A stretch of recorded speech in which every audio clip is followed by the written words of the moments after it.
하나님께서 기뻐 받으신 줄 압니다.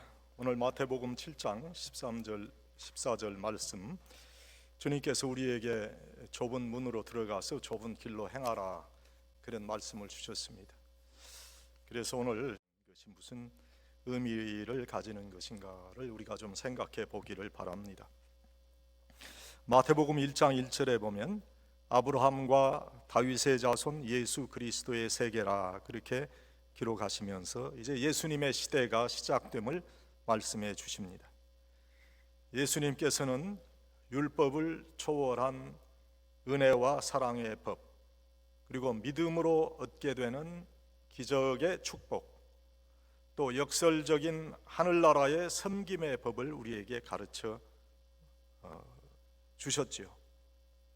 그래서 주님의 제자가 되고 하늘나라의 시민이 되기 위해서 이 좁은 문을 들어가서 좁은 길로 가야 되는데, 그것을 저는 세 가지의 길로 생각을 좀 해봤고, 이것을 우리 말의 정도라고 하는 것으로 생각을 해봤어요.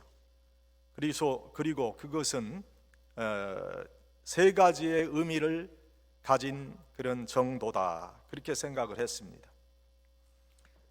그것은 정해진 길이다. 그래서 정할 정자를 써서 정도라.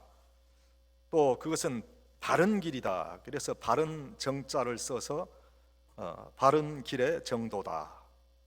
또 우리에게 따뜻한 마음의 길을 걸어가라 하신 것이다 해서 그것을 뜻정자를 써서 정도라 그랬는데, 여기 주보에 잘못되어 있어요. 그게 뜻정이 아니고 보면은 거기 정미하다 하는 뭐 그런 뜻의 정자가 기록이 되어 있는데, 그건 쌀미변이 아니고 그 마음 신변에 풀을 청자를 붙여가지고 뜻정으로 써야 됩니다. 그러니까 잘못된 것입니다. 주보에 나와 있는 것은.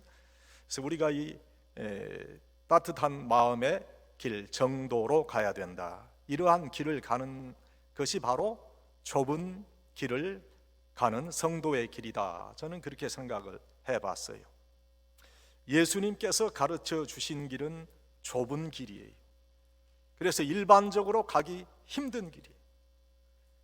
그러나 그것은 정해진 길이고 올바른 길이고 긍휼의 마음으로 불쌍히 여기는 따뜻한 마음으로 행하는 길이다. 먼저 정해진 길이라는 거예요. 하나님의 자녀들은 하나님의 자녀답게 살아야 돼. 그렇죠?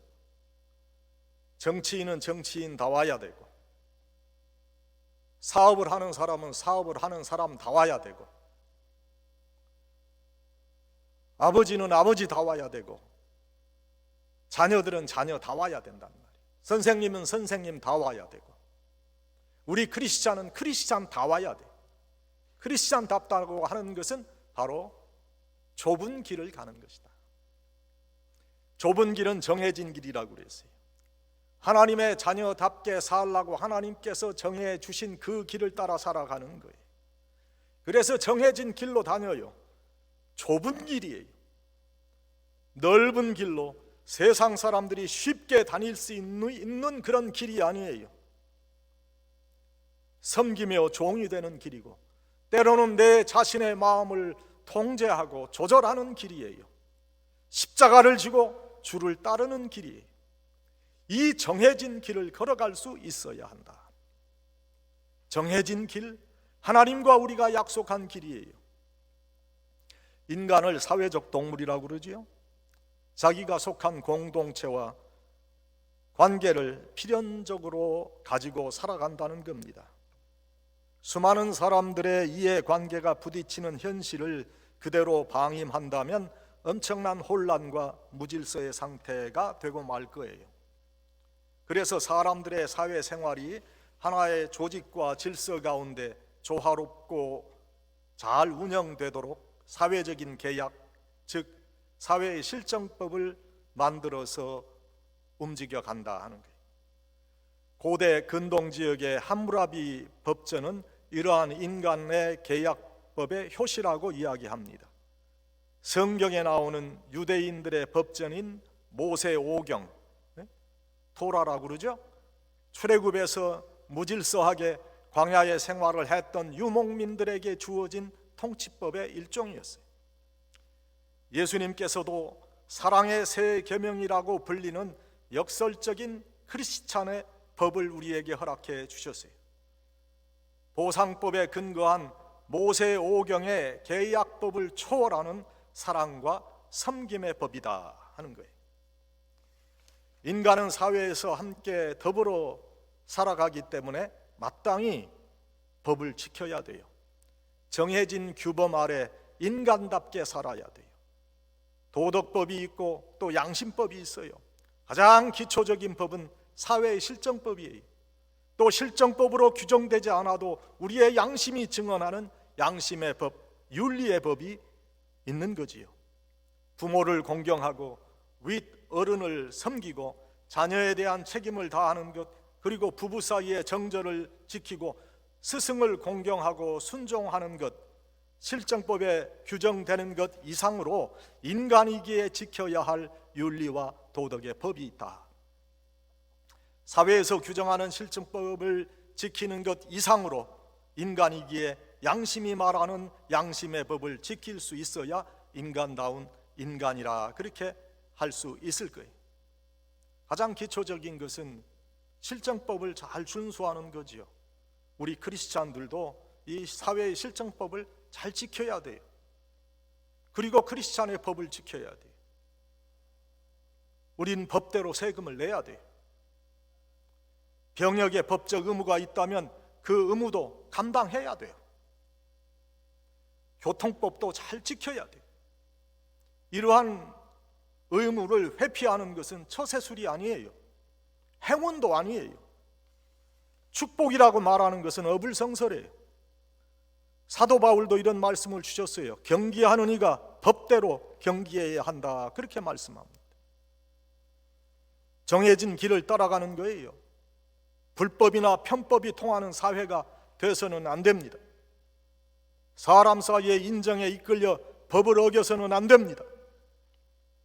미국에서 살아가는 우리는 비교적 준법 정신이 강한 서구 사회의 영향을 받아서 법을 잘 지키는 삶을 사는 것 같이 보여지기는 해요. 준법 정신은 사회의 기본적인 틀이에요. 정해진 규율과 체제를 거스리거나 반하지 않고 순종해야 돼요. 나만 살아가는 사회가 아니라 우리 모두가 함께 거하는 사회이기 때문에 법을 지키고 남과 조화롭게 살아갈 수 있어야 된다는 거예요. 우리 자녀들이 어느 곳에 있든지 기가 질리거나 또는 의기소침해서 살아가기를 원하는 그런 부모는 없을 거예요. 저도 손자 손녀를 지금 넷을 두고 있는데 그 아이들이 어디서 눌려서 그렇게 살아가는 아이들이 되는 거 그 원하지 않아요.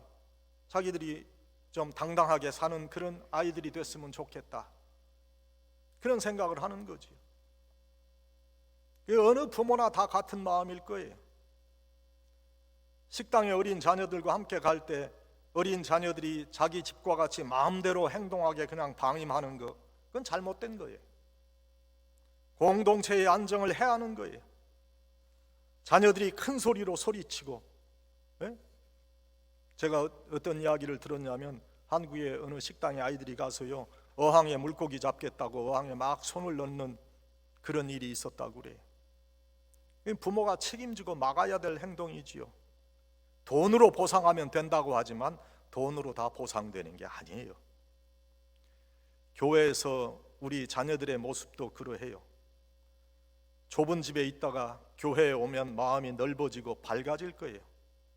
그렇다고 해서 교회에 오면 무조건 뛰어다니는 아이들을 방임해서 안 될 것이다 그런 거지. 교회에서 우리 예배 드리고 난 다음에 친교 음식을 나눕니다. 그것처럼 기쁘고 즐거운 일이 어디 있어요? 집에서 먹는 음식에 비교하면 참 보잘것없잖아요. 근데 참 맛있는 그런 식사가 그곳에서 이루어져요. 그런데 여러분, 음식을 접시에 담았다가 반도 먹지 못하고 그대로 버리는 그런 일이 있다면 이건 참 가슴 아픈 일이에요. 지금도 먹지 못해서 죽어가는 생명들이 우리가 살아가는 지구 한 구석에 존재하기 때문에 음식을 다 먹지 않고 버린다고 누가 처벌합니까? 실정법을 어긴 거 아니에요. 그러나 넓은 의미에서 우리 크리스찬들이 살아가야 하는 크리스찬의 법을 위반한 것과 다르지 않다고 저는 생각해요. 우리 자녀들이 사회의 실정법을 잘 지키는 문화 시민들이 돼야 되지요.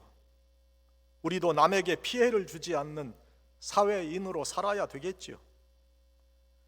양심의 소리에 귀 기울일 수 있는 그런 양심의 법을 지키는 자들이 돼야 돼요. 여러분, 크리스찬들이 세상 사람들로부터 왜 손가락질을 받습니까? 세상 사람들이 지키는 법을 지키지 않고 살아가기 때문에 세상 사람들의 지탄의 대상이 되는 거예요. 크리스찬이 되기 전에 일단 우리가 참으로 온전한 사회인으로서의 법도 잘 지켜야 되는 거예요. 그것이 저는 좁은 길이라고 생각합니다. 하나님께서 원하시는 그 길에, 그 좁은 길에 서기 위해서 하나님께서 우리에게 정해 주신 그러한 인간의 양심의 법을 따르고 크리스찬의 법을 따라서 정해진 길을 걸어가는 것이 바로 좁은 길을 가는 것이다, 그렇게 생각해요. 두 번째는 올바른 길이에요. 바른 정자, 길 도자, 바른 길이란 말이에요. 우리가 열왕기서를 보면 거기에 아도 왕이 나옵니다. 이 아사왕은요 성경에 많은 기록이 없어요. 그런데 그 아사왕의 기록을 보면 그가 정도로 행했다 하는 말씀이 기록이 되어 있어요. 바른 길로 걸어갔다는 거예요. 우리는 올바른 구원의 길에 서야 합니다. 예수님만이 우리를 구원하십니다. 다른 길은 없어요. 예수님의 가르침만이 유일하신 구세주의 가르침이에요. 구원은 유일하신 예수 그리스도를 나의 구세주로 믿고 다른 길로는 구원의 길이 없다는 것을 인정하는 거예요. 오늘날 많은 사람들이 구원의 길을 바로 인식하지 못하고 있습니다. 여러분, 오늘 교회 오실 때 바리케이드가 중간에 쳐진 걸 봤을 거예요. 그렇죠? 왜 바리케이트를 여기 쳐놨지? 불편하게 좀 넓게 들어오고 싶은데. 지금 라마단이 시작됐어요. 이 모슬렘들, 우리 교회에서 한 블락 떨어진 곳에 그 사람들이 있는데 어제 저녁부터 그저 난리야, 이 사람들. 우리 교회 막 파킹장에 들어와서 막 어지럽히고, 어떤 때는 차를 갖다 파킹해 놓고 차를 가지고 가지 않으니까 우리가 파킹할 데가 없을 때가 있었어요. 그래서 그걸 막아야 돼요, 어쩔 수 없이. 그 사람들을 바라다 보면서 저는 그런 생각을 해요. 참 불쌍한 영혼들이다. 예수님의 구원의 길에 서지 못하고 다른 곳에 구원이 있다고 생각하는 그 불쌍한 영혼들. 오늘 하나님께서 우리에게 이 좁은 길을 통해서 예수 그리스도를 통한 귀한 구원의 길에 서게 해주신 것이 얼마나 감사한지 몰라요. 예수님의 가르침만이 유일하신 구세주의 가르침이에요. 우리를 축복하시는 말씀도, 삶의 길을 인도하시는 말씀도 가장 올바른 말씀으로 믿고 받아야 올바른 바른 길에 설 수 있어요.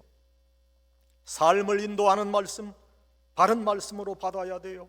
정의로운 말씀을 따라 살아야 해요. 하나님의 속성에 대한 일반적 이해는 하나님은 사랑이시라 하는 거예요. 그러나 성경에 나타나는 하나님은 때로는 질투하시고 올바르지 못한 인간의 일들에 대해서 심판하시고 하나님의 의를 세우시는 분이에요. 하나님의 형상을 따라 지음받은 우리들도 인간의 삶 속에 하나님의 의를 바로 세울 수 있어야 돼요. 하나님은 공의의 하나님이세요. 정의의 하나님이세요. 아모스 5장 24절에 보면 오직 공법을 물같이 정의를 하수같이 흘릴지로다, 그렇게 말씀하시면서 공의로운 세상을 만들어가는 것이 그리스도인의 의무인 것을 알려주세요. 인간의 지능이 발달하고 인간은 누구나가 평등하게 창조되었다 하는 의식을 가지게 된 이후 사회 공의와 정의를 계속해서 세우기 위한 노력이 바로 세계 역사라 할 수 있지요.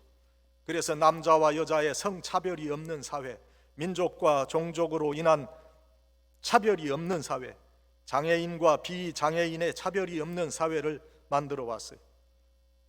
우리가 존경하는 미국의 인권운동가요, 또 흑인의 인종차별을 진정한 의미에서 철폐하는데 큰 공헌을 한 마틴 루터 킹 그 목사님은 정의를 세우기 위해서 부단하게 노력하신 분이에요. 마틴 루터 킹 목사님, 하나님의 공의를 세우기 위해서 차별 없는 세상을 꿈꾸면서 I have a dream, 그런 역사적인 명연설을 했어요. 우리가 무엇이 올바르고 무엇이 그릇된 것인가를 분별할 수 있어야 돼요. 이기적인 세상 풍조에 의해서 내 몸에 손해가 되는 일이라면 결코 어떠한 일도 하지 않으려는 생각을 이제는 벗어날 수 있도록 우리가 그렇게 삶을 살아야 될 거예요. 몇 년 전인데, 제가 4년 전인가 3년 전인가 기억이 나지 않지만 뉴욕 지하철역에서 50대 우리 한인 이민자가 불황자에 의해서 철길에 밀려져 참사를 당한 일이 있었어요. 그 장면을 목격한 모든 사람이 무심하게 방관하고 있었다는 거지요. 더욱이 그 사건을 보도한 사진 기자는 사진을 찍는 일에 더 집착하는 참으로 무심한 일이 일어났어요. 사람의 생명의 귀중함보다 자신의 직업이 우선될 수 있을까요? 방관자로, 비판자로, 무심한 사람으로 살아서는 안 돼요. 정의로운 일, 바른 일, 가치 있는 일을 위해서 관심을 가지고 잘못된 것은 바로 잡는 그런 의로운 백성들이 돼야 돼요. 미국인들이 살아가는 큰 틀을 이루는 세 가지 그 G로 시작되는 단어가 있습니다. 첫 번 단어는 God이에요. God, God. 하나님 안에서 살아간다는 거예요.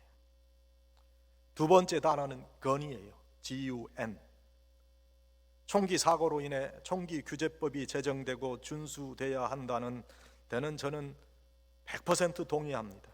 그러나 여전히 미국인들은 자신을 보호하는 총을 가지고 삽니다. 세 번째 단어는 Gut이에요. Gut. 배짱과 기상. 우리 한인 이민자들 그것을 가지고 살아야 돼요. 특별히 우리 한인 크리스찬들, 부조리한 사회를 바로 세우는 공의로운 자가 되기 위해서 정의를 하수같이 흘릴 수 있는 용기 있고 위대한 크리스찬들이 되기 위해서 이 것을 가져야 된다, 그렇게 생각합니다. 사랑하는 여러분, 우리 한인들은요 참으로 위대한 하나님께서 정말 축복하신 그런 민족이라고 생각을 해요.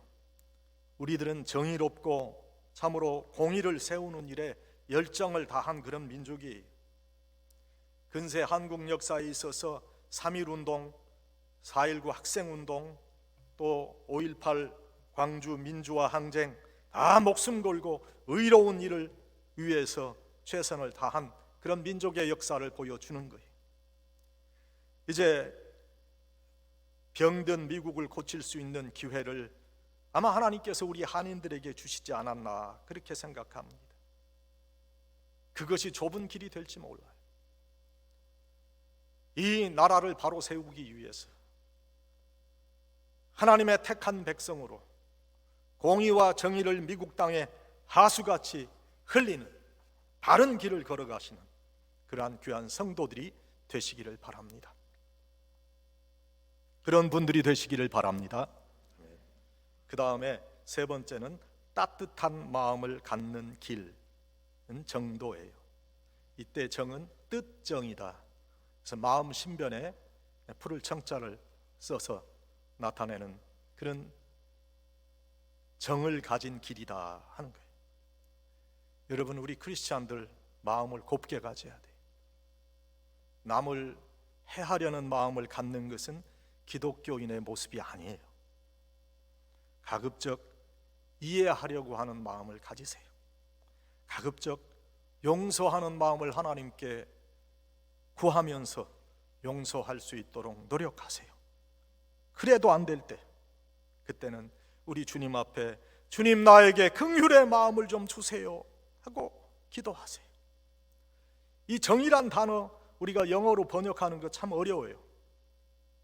kindness란 단어로 전체적인 의미가 전달되지 않고, 그렇다고 해서 affection이란 단어로 또는 love라는 단어로도 충분한 의미 전달이 되지 않는 참으로 독특한 의미가 있는 우리 한민족의 단어지요. 우리 한민족의 독특한 문화 상황 속에서 만들어진 단어라고 생각을 해요. 정을 준다, 다정스럽다, 이런 인간의 상호 관계 속에서 나타나는 배려와 관심을 통해 표현되는 단어인데, 이 정스러운 마음을 가지고 살아가는 한인들이 되는 것이 바로 우리 주님께서 우리에게 말씀하시는 좁은 길이 아닌가, 그렇게 생각해요. 무관심, 방관, 비판, 비협조의 마음을 가진 인간관계에서는 절대로 나타날 수 없는 그런 마음이죠. 우리가 살아가는 서구 사회, 특히 미국 사회는 지극히 개인적인 자유를 중요시합니다. 이러한 개인주의적인 사회에 살다 보니까 알게 모르게 우리도 인간관계에 있어서 정을 주고 받는 그런 마음이 약해지지 않나 하는 그런 생각을 해봐요.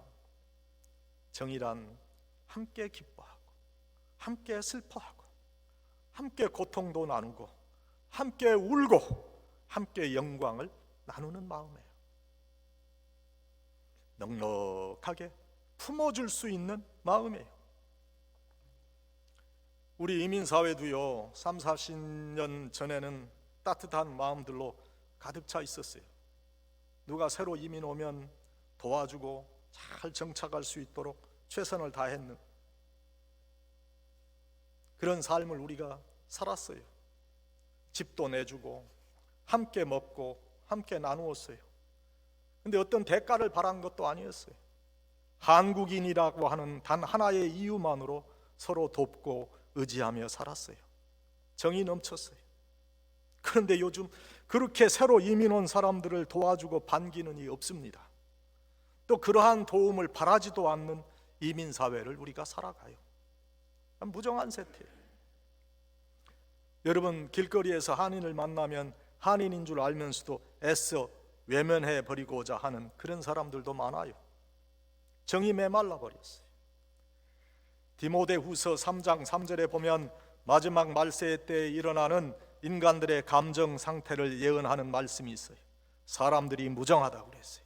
원통함을 풀지 아니한다, 그렇게 말씀합니다.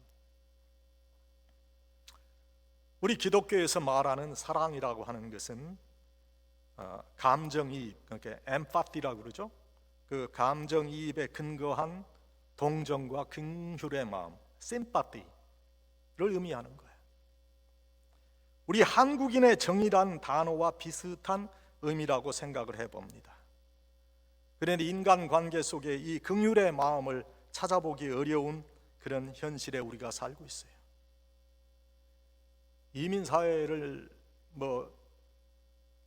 말하는 것보다 우리가 예수님의 사랑의 마음을 실천한다고 하는 교회 공동체에서도 이러한 긍휼의 마음, 정스러운 그런 마음을 찾기가 어려운 그런 시대에 우리가 살고 있어요. 우리 시대에 부끄러운 우리의 모습입니다. 뉴욕에 여러분 가보신 줄 알지만은 뉴욕에 가면은 공항이 3개 있잖아요. 뉴욕 근처에 존 F 케네디 공항이 있고, 그 다음에 뉴저지에 누왁 공항이 있고, 또 퀸즈에 라과디아 공항이 있어요. 근데 그 라과디아 공항은 그 뉴욕 시장이었던 라과디아 씨의 이름을 따서 라구아디아 공항으로 그렇게 이름을 지었지요. 이 라구아디아시가 뉴욕 시장으로 일하기 전에 그가 뉴욕시 서큐 코트 그 재판관으로 일을 했어요. 그 당시 그 순회 재판소에 기소된 죄인이 있었는데 길거리 좌판에 진열된 빵을 훔쳐먹은 죄로 재판을 받게 됐어요. 죄는 다스려야 했지만 그 빵을 훔쳐먹은 이의 말이 라구아디아 씨의 마음을 아프게 했어요.